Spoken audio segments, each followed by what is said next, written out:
Shalom, pemirsa Gema Kasih Indonesia.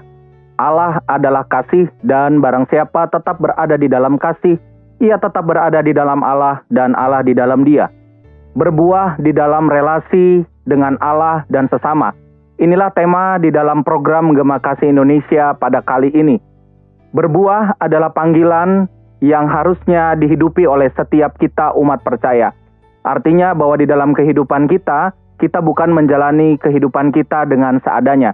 Bersama dengan saya telah hadir narasumber di dalam perbincangan kita pada kali ini, yakni Pendeta Gordon Huta Barat yang sekarang melayani di GKI Kota Wisata Cibubur. Shalom. Salam. Salam pemirsa Gema Kasih Indonesia. Tuhan memberkati. Pak Gordon, tema kita pada hari ini bicara tentang berbuah dalam relasi dengan Allah dan sesama. Nah, Pak Gordon, kita sebagai orang Kristen hidup punya panggilan untuk tidak menjalani seadanya, tapi harus ada yang dihasilkan. Kurang lebih seperti itu. Nah, apa yang bisa Bapak bagikan kepada pemirsa di rumah tentang apa yang dihasilkan sebagai manusia kita hidup sebagai orang percaya ini? Ya, saudara, ada sebuah tip bahwa jika mau membeli seekor kuda, katanya, kalau pertanyaannya bagaimana caranya, maka periksalah giginya. Terus juga kalau kita mau memeriksa ikan itu segar ataupun juga tidak, maka periksalah sisiknya, insangnya, matanya. Maka kita akan tahu sesegar apa ikan itu. Nah, kalau kita bicara tentang kita sebagai orang percaya, bagaimana kita ingin mengetahui bahwa kita betul-betul sebagai orang percaya, sebagai orang Kristen, bukan memeriksa dia pakai salib atau tidak, bukan, ya. Tetapi saya ingin cerita dulu begini. Pernah ada pasangan suami istri, dia itu datang pada saya, bahwa dia ingin menjadi murid Yesus. Wah, menjadi ingin murid Yesus. Berarti dia bukan pengikut Kristus sebelumnya. Saya menyambutnya. Lalu saya ingin bertanya sebenarnya, kenapa dia ingin menjadi murid Kristus? Dalam pengertian berarti dia ingin menjadi orang Kristen, sebagai orang percaya. Lalu dia bercerita bahwa di kampungnya ada seorang atau keluarga Kristen, di mana dalam setiap kehidupannya sangat berkenan di hati dalam kehidupan masyarakat. Padahal mereka adalah keluarga satu-satunya Kristen, jauh daripada kota. Cara bergaulnya, perhatiannya kepada orang lain, baik hati, suka membantu, tutur katanya sopan, tidak pernah marah. Nah, seorang Kristen ini, sekeluarga ini, dia sudah memberikan kesaksian yang baik. Yang pada akhirnya membuat pasangan suami istri tadi tertarik dan lalu diarahkan oleh keluarga tadi untuk berjumpa dengan saya, untuk bagaimana menjadi seorang Kristen. Nah, ini berarti bahwa ketika mau menjawab bagaimana seharusnya menjadi seorang yang percaya di dalam kehidupannya, apa yang harus dihasilkan? Kita pasti pernah diingatkan dan diajarkan bahwa supaya menjadi orang Kristen, ia tidak menjadi orang Kristen saja. Tidak cukup ngaku orang Kristen. Tetapi sebagai orang Kristen dia harus berakar, bertumbuh, berbuah. Nah, sekarang yang perlu kita renungkan dan menjadi pertanyaan kita adalah sebenarnya buah apa yang mereka hasilkan? Buah apa yang kita hasilkan? Kita pasti setuju menjadi Kristen tidaklah selesai setelah dia dibaptis, lalu menjadi anggota gereja tertentu, menjadi anggota jemaat, lalu mengaku sebagai pengikut Kristus tadi. Belum, saya katakan, belum selesai. Tapi justru itu menjadi sebuah langkah awal, ibaratnya seperti sebutir benih, dia harus dibenamkan, di dalam pengertian dia harus memulai dalam pertobatan, meninggalkan kehidupan yang lama, tapi benih itu harus bertumbuh di dalam tanah, dia bertumbuh. Berarti ada pertobatan, ada penyangkalan diri, lalu hidup baru.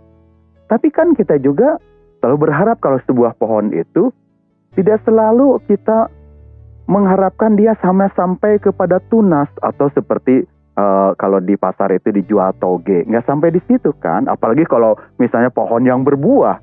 Kita menantikan ujungnya adalah buah. Nah, ketika kita melihat sebuah pohon, juga kita tidak mengharapkan buah itu bertumbuh hanya daun melulu dan tidak pernah menghasilkan buah. Oleh karena itu, sebagai orang yang percaya, pertanyaan kita adalah bagaimana kita harus berbuah? Ya, Pak Gordon, lalu kenapa kita harus berbuah? Sehingga pertanyaannya seperti itu kira-kira. Kenapa tidak cukup kita hanya berakar dan bertumbuh, tetapi kenapa harus sampai berbuah? Kalau kita punya pohon, tadi saya katakan, seorang anak dia pernah ngomong pada mamahnya, "Mah, pohon mangga yang ada di depan kita itu kita tebang aja ya." Emang kenapa, nak? Tuh mangganya yang udah matang itu ketika dipetik ternyata asam banget. Cuma lebih baik diganti deh, tanam mangga yang lain yang nantinya menghasilkan buah yang rasanya manis. Ada firman Tuhan di dalam Matius 12 ayat 33 dikatakan, "Jikalau suatu pohon kamu katakan baik, maka baik pula buahnya. Jikalau suatu pohon katakan tidak baik, maka tidak baik pula buahnya. Sebab dari buahnya pohon itu dikenal."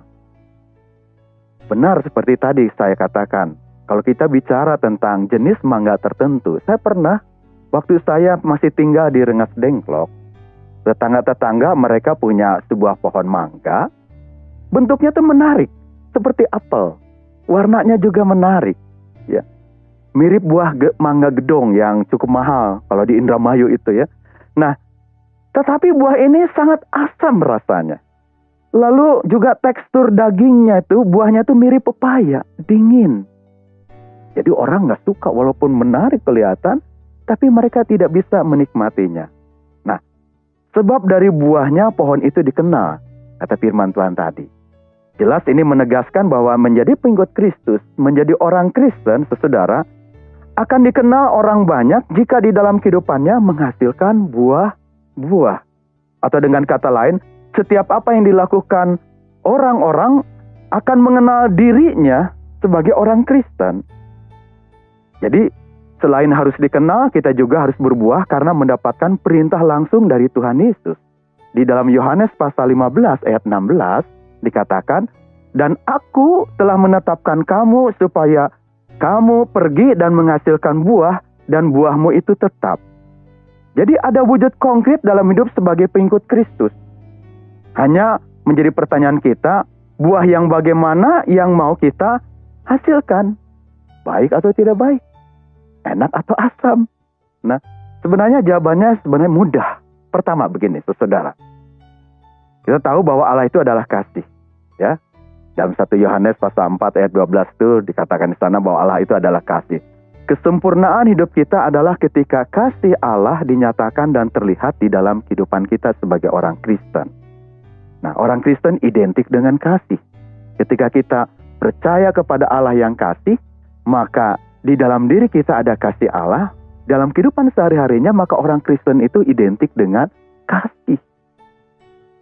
Kasih itu harus, kudu, atau wajib dilakukan agar kasih Allah itu sempurna di dalam diri kita. Jika tidak berbuat kasih, maka kasih Allah belum sempurna di dalam diri kita. Oleh karena itu, seperti dikatakan tadi di awal, jangan berpuas diri menjadi orang Kristen. Ngaku Kristen itu gampang. Ingat bahwa Allah adalah kasih dan kita dipanggil untuk melakukan kasih. Jadi buah yang dihasilkan harusnya adalah berasal dari Tuhan. Saya punya istilah baru sebagai orang Kristen. Istilah itu adalah bahwa kita ini sebagai orang Kristen adalah kaum atau komunitas Pinkes. Pinkes berasal dari kata pinky. Tahu warna pinky? Merah muda ya. Warna merah muda biasanya identik dengan kasih sayang. Kalau kita merayakan hari Valentine, pasti selalu serba pink ya. Kado yang dimana di dalamnya ada hadiah yang diberikan kepada kekasihnya, pasti warna pink. Kaos atau baju yang diberikan kepada gadisnya warnanya pink ya. Nah, pink itu adalah warna penuh dengan kasih sayang. Saya memahaminya begini, bahwa orang Kristen adalah kaum Pinkies yang memakai serba pink, tapi bukan secara harafiah ya. Bukan berarti saya nyuruh orang Kristen kemana-mana memakai warna pink, bukan ya. Tetapi itu adalah istilah saya ya. Nah, ketika dia hadir dimanapun, dalam hidupnya tuh dipenuhi dengan kasih sayang, dan kasih sayang itulah juga yang memang harus dia wujudkan, dia lakukan, dia buat di dalam kehidupannya. Kemana-mana dia membawa dan melakukan kasih. Jangan dikotori, jangan dinodai. Tetaplah dipenuhi kasih dan tunjukkan itu. Hadirkan itu agar orang lain bukan hanya melihat, tapi juga merasakan kasih sayang itu. Iya, baik Pak. Kalau tadi dalam ilustrasi yang Pak Gordon ambil tentang buah dan pohon atau pohon dan buah, saya perhatikan memang tidak semua pohon itu menghasilkan buah. Lalu apakah ini juga bisa terjadi di dalam kehidupan keimanan kita? Bahwa tidak semua orang, tidak setiap orang percaya, orang Kristen itu berbuah. Dan kalau jawabannya iya Pak, apa yang menyebabkan seseorang tidak menghasilkan buah? Dia Kristen, identitasnya Kristen, tapi nggak berbuah. Lalu gambarannya kira-kira ketidakberbuahannya itu seperti apa? Sehingga kita boleh mengatakan kalau memang ada bahwa orang tersebut tidak berbuah. Ya, saya setuju. Benar Pak Alex. Ada pohon buah yang seharusnya berbuah tetapi ternyata tidak menghasilkan buah. Sebuah pohon yang tidak berbuah pasti ada beberapa faktor yang mempengaruhinya. Di alam ini ada jenis-jenis pohon tertentu yang tidak menghasilkan buah. Tetapi kadangkala kalau pohon ini harusnya berbuah tetapi tidak menghasilkan buah, orang-orang selalu mengatakan begini, pohon itu mungkin mandul atau punya jenis kelaminnya jantan sehingga dia tidak menghasilkan buah. Saya pernah melihat beberapa kali ada pohon pepaya yang dia tidak pernah menghasilkan buah, hanya bunga saja. Itu masih lumayan lah, bunganya dipakai sayur ya. Ketika saya waktu kos-kosan, waktu kuliah, di depan kos-kosan itu ada 3 pohon pepaya yang tetapi yang dihasilkan itu tidak buah tapi hanya bunga saja. Nah, berarti ternyata ada pohon yang tidak menghasilkan buah. Tetapi kan kalau kita menanam pohon itu adalah yang menjadi pengharapan kita menghasilkan buah tetapi tidak menghasilkan, apa jadinya? Kita pasti akan kecewa. Lebih baik ya udahlah diganti dengan pohon yang lain yang pada saatnya nanti menghasilkan buah. Ya. Ada pohon durian, ada pohon mangga, ada pohon rambutan dan sebagainya. Selama bertumbuhnya ternyata tidak pernah menghasilkan buah. Orang-orang biasanya pasti akan menyingkirkan atau mengganti dengan jenis yang lain. Apalah istilahnya kalau tadi saya katakan di awal, apakah dia mandul ataupun juga jantan. Tetapi inilah sebuah kenyataan. Tetapi kenapa itu tidak berbuah? Ada banyak yang mempengaruhi, mungkin unsur nitrogen yang dalam tanah itu kurang. Kurangnya air yang memberikan kehidupan, pertumbuhan bagi pohon tersebut. Atau karena ada hama yang menyerang dan penyakit tertentu. Bahkan mungkin hujan deras sekalipun, angin yang terlalu kencang, kemarau yang panjang. Saya beberapa hari yang lalu sudah pulang hadir dalam sebuah acara di Cibodas di kaki Gunung Pangrango Gede. Saya iseng-iseng masuk ke pertanian petani. Di situ ada banyak pohon-pohon, termasuk di dalamnya adalah pohon cabai rawit. Ketika saya mengamati, cabai rawitnya lebat, tapi ketika dikatin warnanya coklat, ternyata busuk. Baik, jadi bisa terjadi juga seperti itu ya Pak ya. Nah Pak Gordon, kita nanti akan lanjutkan perbincangan kita. Nah pemirsa Gema Kasih Indonesia, tetaplah bersama dengan kami. Kita akan lanjutkan perbincangan kita setelah yang satu ini.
untuk kegiatan apapun yang dilakukan oleh badan pelayanan yang manapun juga pasti membutuhkan dukungan. Salah satunya adalah dukungan dana. Oleh karena itu, YKB GKI Media juga membutuhkan dukungan dana dari kita semua.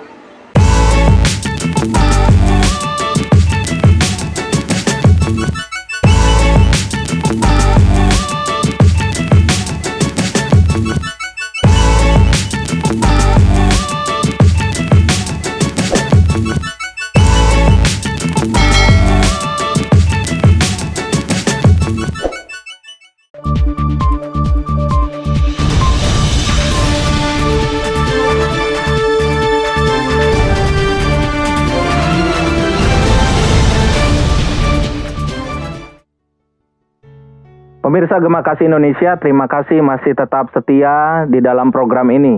Nah, kita lanjutkan Pak Gordon perbincangan kita.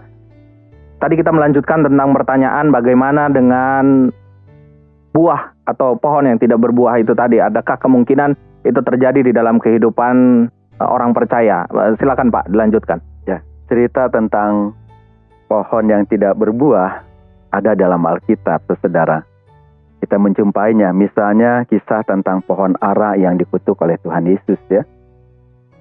Kenapa dikutuk? Karena tidak menghasilkan buah. Di dalam Matius pasal 21 itu kita dapatkan. Umumnya kan pohon ara itu berbuah. Buah yang dihasilkan tentu bisa dimakan. Kalau pohonnya banyak bukan hanya sekedar dimakan, mungkin juga dijual kan. Bisa penghasilannya, uangnya untuk mencukupkan kebutuhan yang lain. Artinya tuh buah yang didapatkan menjadi berkat.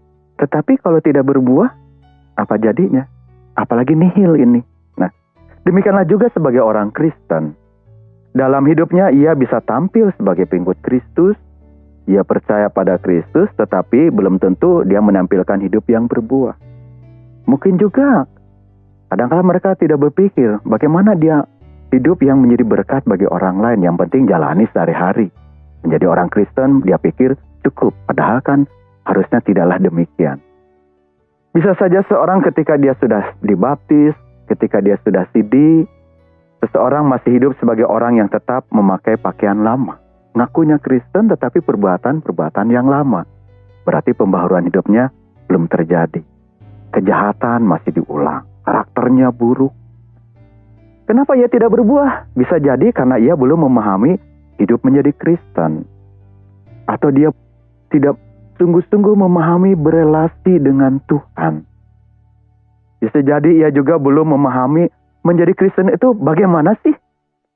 Bisa juga karena disebabkan karena kurang nutrisi rohani tadi. Dalam hal ini tadi saya katakan, dia mungkin tidak pernah berdoa atau jarang atau malas berdoa.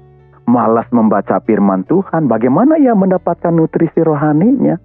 Kalau hanya dibungkus dalam kekristenan belaka, tetapi menjadi Kristennya bagaimana ia renungkan dan gumuli, ia tidak pernah sampai ke sana.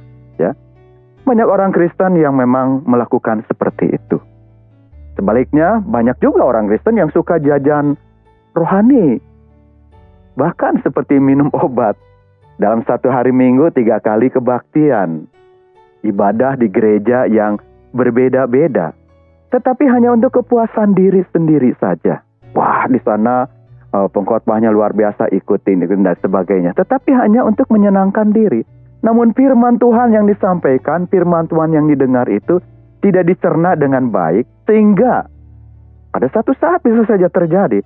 Ketika ada tantangan, ketika ada tekanan, ketika ada kegagalan dalam hidup, penderitaan dan sebagainya, ia tidak mampu menyikapinya. Bahkan seringkali kompromi. Ia meninggalkan imannya. Lalu ia menyimpang, persekutuan dengan Tuhan ditinggalkan, ibadah pada akhirnya menjadi beban mungkin, ya.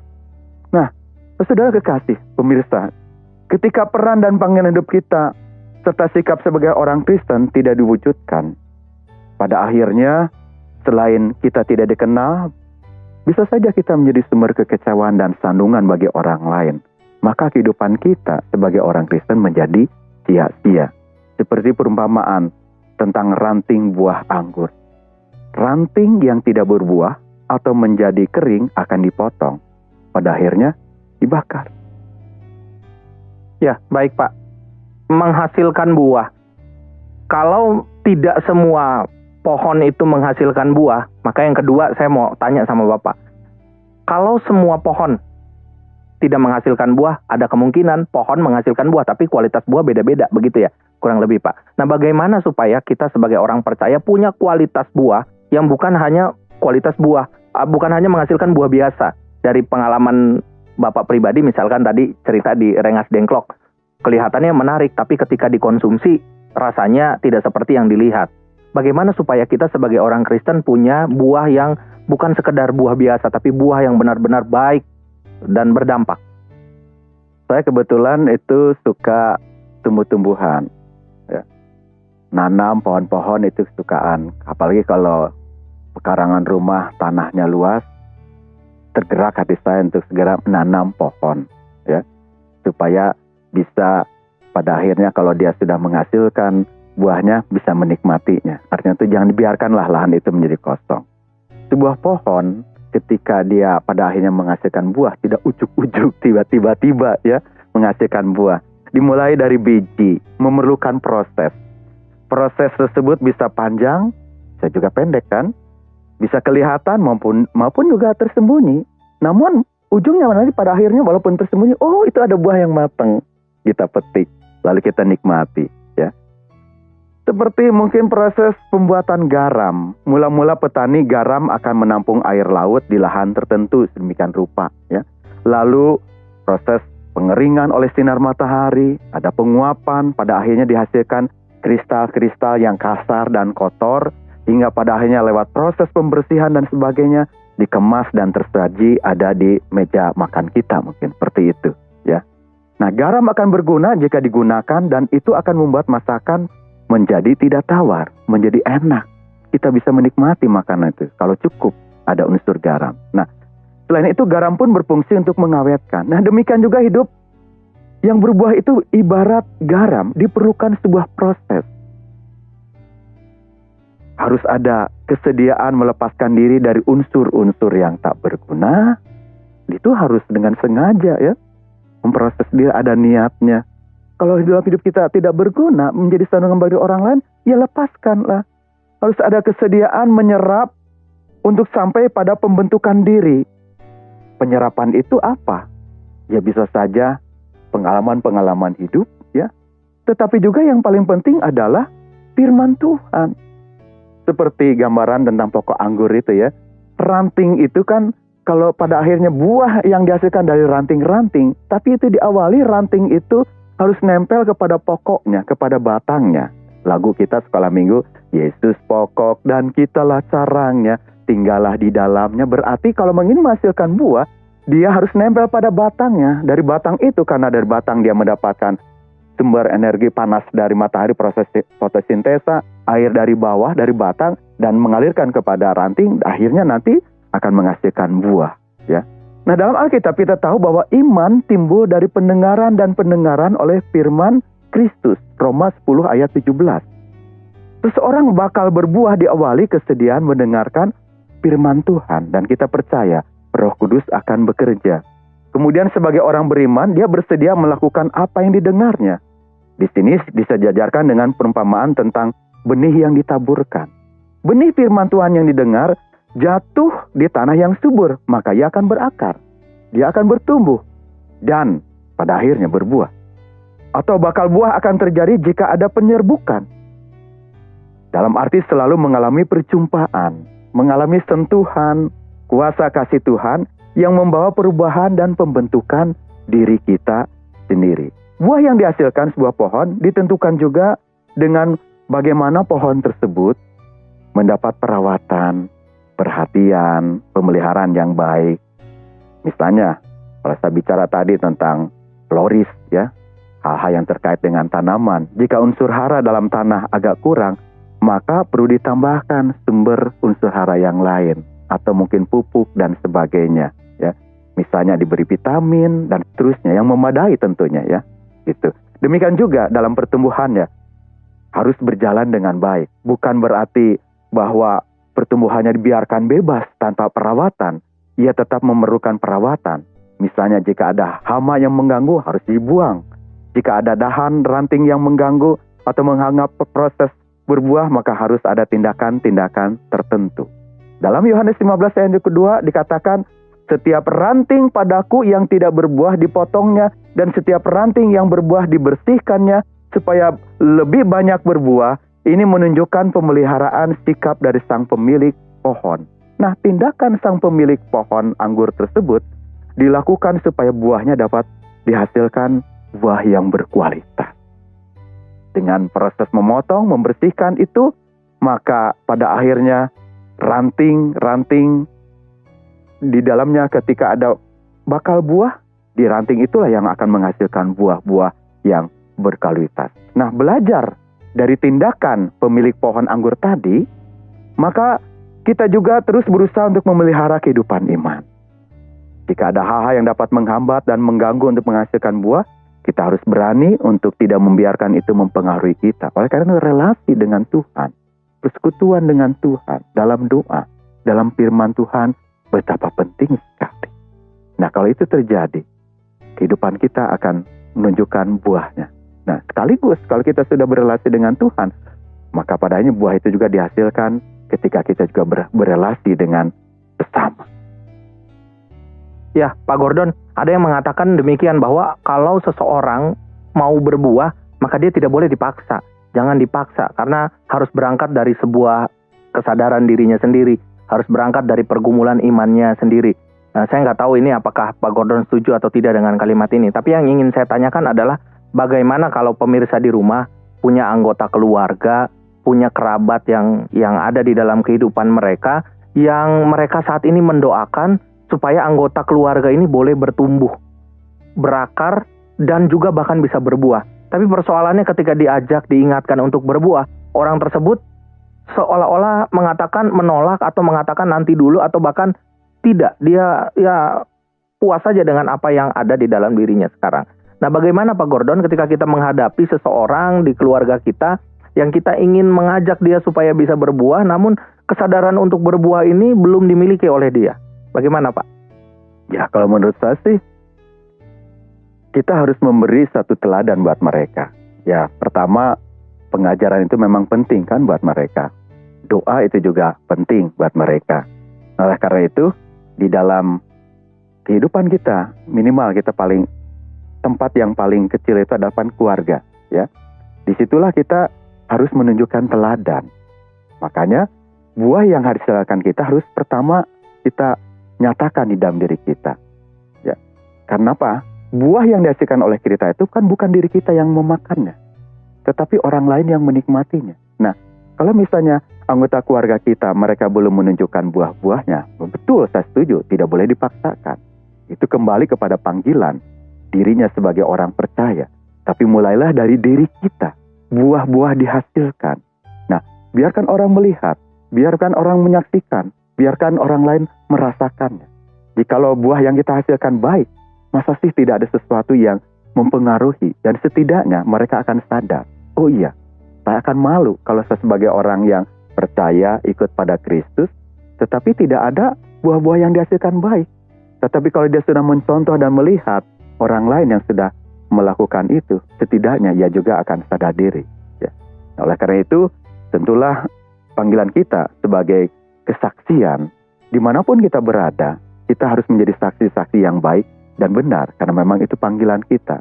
Dan hal yang bertanggung jawab kita dalam bersaksi tadi adalah kita tidak perlu jauh-jauh keluar, tapi dimulailah dari keluarga kita. Ya, jadi memang keluarga itu menjadi sebuah dasar, karena dari keluarga akan membentuk jemaat dan juga akan mempengaruhi di dalam kehidupan masyarakat kita. Kurang lebih seperti itu ya, Pak Gordon ya. Baik, terima kasih untuk setiap perbincangan, setiap berkat Tuhan yang boleh kami dapatkan pada kesempatan kali ini. Nah, pemirsa Gema Kasih Indonesia, tetaplah hidup setia di dalam Tuhan, berakar di dalam Kristus, bertumbuh kepada Sang Pokok Anggur, dan sekaligus berbuah di dalam kehidupan kita. Karena dunia ini menantikan setiap buah yang boleh kita hasilkan, sehingga boleh berdampak untuk setiap orang di sekitar kita, dan nama Allah boleh terus dipermuliakan. Demikian program Gema Kasih Indonesia pada kali ini. Jika ada kritik dan saran, persilakan untuk mengirimkan kepada alamat di bawah ini. Tuhan Yesus memberkati.